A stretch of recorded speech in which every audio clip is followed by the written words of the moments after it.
माणसं. श्री गणेशाय नमः. श्री गुरवे नमः. अस्ति कश्चित् वाग्विशेषः वऱ्हाडी माणसं इति.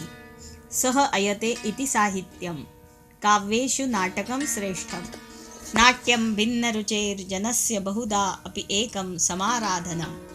क्षणं बालो भूत्वा क्षणमपि युवा कामरसिकः. त्या सृष्टीच्या रंगमंचकी चाले नाटक जीवनाचे.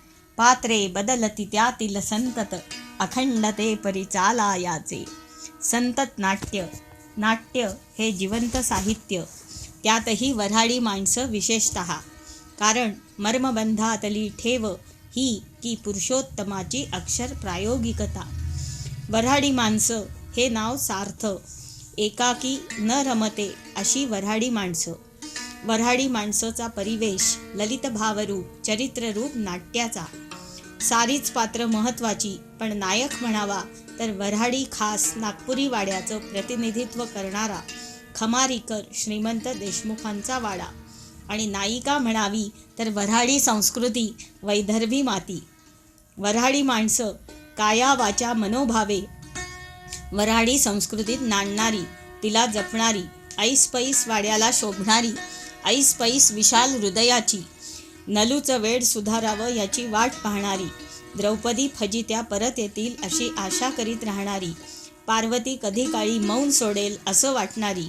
तसबिरीतल्या गणूला भेटायची आस बाळगणाऱ्या आबा मालकासारखी. प्रतिकूल परिस्थितीत स्थितप्रज्ञ राहणारी. बाणांच्या शरशय्येवर उत्तरायणाची वाट पाहणाऱ्या इच्छामरणी भीष्मासारखी. सुखदुःखम समे कृत्वा अशी राहणारी. आप परभाव मिटवून टाकणारी. आम्ही बी घडलो तुम्ही बी घडाना आपलंसं करून टाकणारी. प्रेमाचा रस्ता पोटातून जातो असं मांडणारी. अतिथी देवो भव म्हणणारी. घराची दारं मनासकट उघडी ठेवणारी, पण वैयक्तिक दुःखाला खोलवर मनाच्या तळाशी गणूच्या तसबिरीसारखी ठेवणारी. हसरे दुःख भाव असलेली.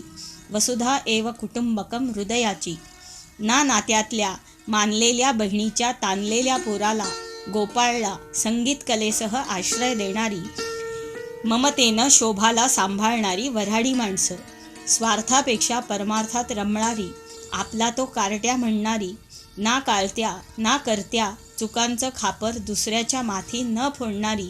प्रायश्चित्त घेत जगणारी आबा मालकासारखी. जळात बसला असला औदुंबर त्या डोहासारखी. गूढ किंचित अनाकलनीय दूर दूरवर मूळ पसरलेल्या आधारवडासारखी. शहरात राहून खमारी गावाचं अस्तित्व टिकवणारी. ग्रामगाथा जपणारी. सहनशक्तीची अमर्याद मर्यादा असलेली वऱ्हाडी माणसं. पुरुषोत्तमाच्या अक्षर शब्दातून वाड्याच्या वास्तुपुरुषाचं अस्तित्व जाणवतं आणि मूळ खमारी गाव सतत दिसत असतं. पुरुषोत्तमाच्या अक्षर दुर्बणारी. बेताल तोलामोलानं पेळणारी. यांना जीवन कळले हो अशी पुरुषोत्तमाची वऱ्हाडी माणसं. पुरुषोत्तमानं पुरुषोत्तमाच्या वऱ्हाडी माणसाला नेटकी अक्षर प्रस्तावना देऊन गौरवावं यातच वऱ्हाडी माणसांना सारं सारं भरून पावलं. पुरुषोत्तमाचं हे सर्वस्वी स्वतंत्र सामाजिक नाट्य. काळाची पानं उलटून गेली. पानशेतचं धरण फुटलं. मुळामुठा रागेजली. पुण्याची वाताहत झाली. मन कोलमडली. नलू भांबावली. मुळामुठाच्या पुराचं पाणी वाहून गेलं. लग्नाची पोर नलू शहाणी होईल का कधी? पैसा काय आज ना उद्या मिळवता येईलही, पण भ्रमिष्ट नलिनीचं काय? नाही वेळ गेलं तर लग्न होईल ना तिचं ठरलेलं. पुण्याची पोर नागपूरला नांदा सौख्य भरे नांदेल ना. अण्णांची चिंता वऱ्हाडी माणसांनीच जाणावी. पुरुषोत्तमाच्या वऱ्हाडी माणसानं मन भरकटलेल्या नलूला सांभाळलं. अण्णांना निर्धास्त केलं. वऱ्हाडी माणसं आजही त्या नलूच्या भुलाईसारखी मनाला भुलवतात. थोडा वेळ तर वेडच केलं त्यांनी नलूसारखं. नव्हे खरं तर बावऱ्या नलूच्या मानसिक आजाराचं काय होणार म्हणून अण्णांसारखी लागे कलेजवा कट्यार. आणि त्यानंतर जादूसारखं नेमकं मर्मस्थल शोधून भास्करसारखं त्या नलूला वाड्याची गृहलक्ष्मी गृहिणी असं शहाणंही केलं. कदाचित कालही आजही आणि उद्याही महाराष्ट्राच्या पश्चिमेतच मराठी नाट्याची पंढरी राहील. नावारूपाला येण्यासाठी रंगकर्मी तरुणाईला येथेच कदाचित धाव घ्यावी लागेल. पण त्याही वेळी अविस्मरणीय चिरंतन लेणं ल्यावं, ते पाथेय ठरावं नक्कीच पुरुषोत्तमाच्या अक्षरप्रवाही प्रायोगिक नाट्यमय शब्दचित्रांचं. दिग्दर्शनाचा मापदंड ठरवावं असं लेखनातून दिसणाऱ्या अक्षरनाट्याचं. नदी वेगेन शुद्धती, गाता कळा, फुलता मळा, वाहते पाणी, संतत नाट्य ते नाटक. आणि हाच विशेषत्वानं वऱ्हाडी माणसाचा. कारण नेटक्या शब्दाच्या रथांवर दिग्दर्शक सारथ्य करायचा म्हणून, मनाच्या रंगभूमीवर दिग्दर्शनाची दृष्टी घेऊन अक्षर शब्दचित्रांची वाग्वैजयंती प्रस्थापित व्हायची म्हणून, दृष्टी घेऊन अक्षर शब्दचित्रांची वाग्वैजयंती साकार व्हायची म्हणून. आधी नाटक पुरुषोत्तमाला दिसतं, ते त्याला हवं तसं हवं तेव्हा बाबूच्या तसबिरीसारखं दाखवताही येतं, एखाद्या कसबी खेळिया जादूगारासारखं. कधी कधी शब्दा वाचून कळले सारे, मुकाट पार्वतीची वेदना जाणवत राहते. कारण दिग्दर्शकाची दृष्टी असते म्हणूनच. खमारीचा वाडा दिसतो, दाजीबाची द्रौपदी, चिमुकल्या फजित्याची प्रेक्षक पोस्मनची वाट पाहत असतात दाजीबासारखी. कारण लेखक पुरुषोत्तमातील दिग्दर्शक पेटीत ठेवून दिलेल्या तसबिरीतून आबा मालकातील मूळ भटजींचा गणू आपल्याला अचानक भेटतो आणि आपला प्रवास चालू होतो पुरुषोत्तमाच्या दिग्दर्शनात अंकातून. नाट्य आणि रंगभूमी, नाट्य आणि प्रायोगिकता, नाट्यसंहिता आणि प्रायोगिकता यांचा समवाय नित्य संबंध वऱ्हाडी माणसात आद्यंत जाणवतो. नट, नाटक, नाटककार या त्रिवेणी संगमात नाटककार प्रधान, त्याहून दिग्दर्शक, सोनिया सुगंधूच. वऱ्हाडी माणसात हा सुगंध दरवळतो. मुळामुठेचा महापूर, पानशेतचं फुटलेलं धरण, दाजीबाचा पत्रसंसार. पानशेतच्या फुटलेल्या धरणानं, महापुरानं झालेली पुण्याची वाताहत, पार्वतीची अबोल झाली सतार, सुंदर नलूचं ते वेड, पार्वतीचं मुक स्त्रीदुःख, क्षणभंगूर प्रवाही जीवनातलं हे सुखदुःख, दुःखच अधिक. पण भास्करचा आशावाद, संघर्ष, वाईटपणाने त्यातून घडणारं नाट्य, तरणारं जीवन वऱ्हाडी माणसात सहजतेनं का जाणवतं विशेषत्वानं? पुरुषोत्तम कर्माने मास्तर होते म्हणून, ती वऱ्हाडी मातीत जन्माला आले म्हणून. मला वाटतं सहनशक्तीची अमर्याद मर्यादा हा या मातीचाच गुण म्हणून. वऱ्हाडी माणसांची बोलीच न्यारी. प्रथम पुण्यातल्या अण्णांना ती बोचली, खटकली, पण ते सहजच तिच्या प्रेमात पडले.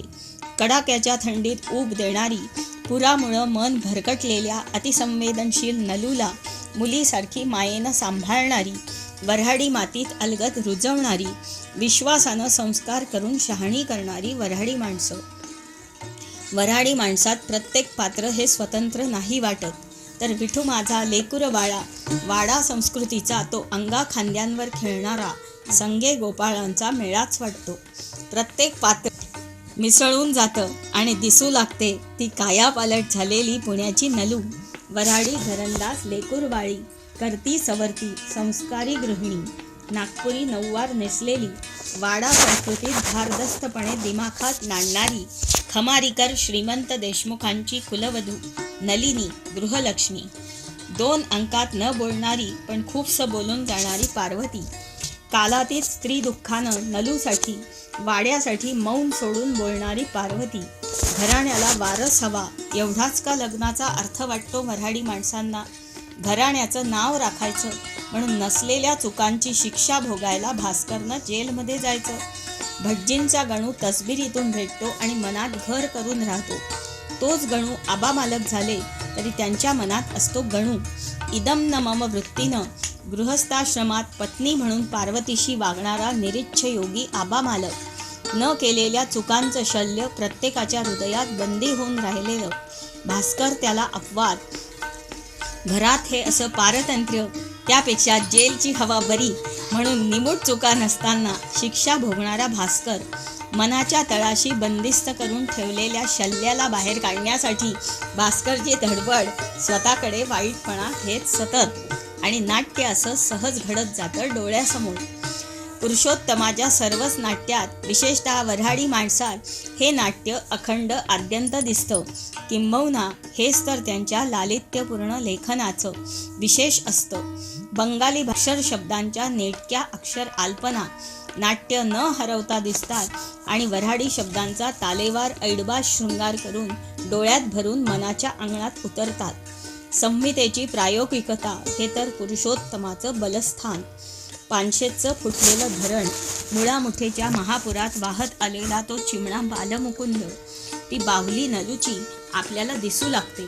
श्रीमंत खमारीकर देशमुखांच्या तरण्या मुलाला वाचवायचा आटोकाट प्रयत्न करणारा तो भटजींचा गणू, खमारीला गेलेली दाजीबाची द्रौपदी, चिमुकला फजित्या, गोष्टी घरा कडिलमी वदता गड्या रे, झाले पहा हे विपरीत सारे, अन अचानक भटजींचा गणू आबामालक झाला।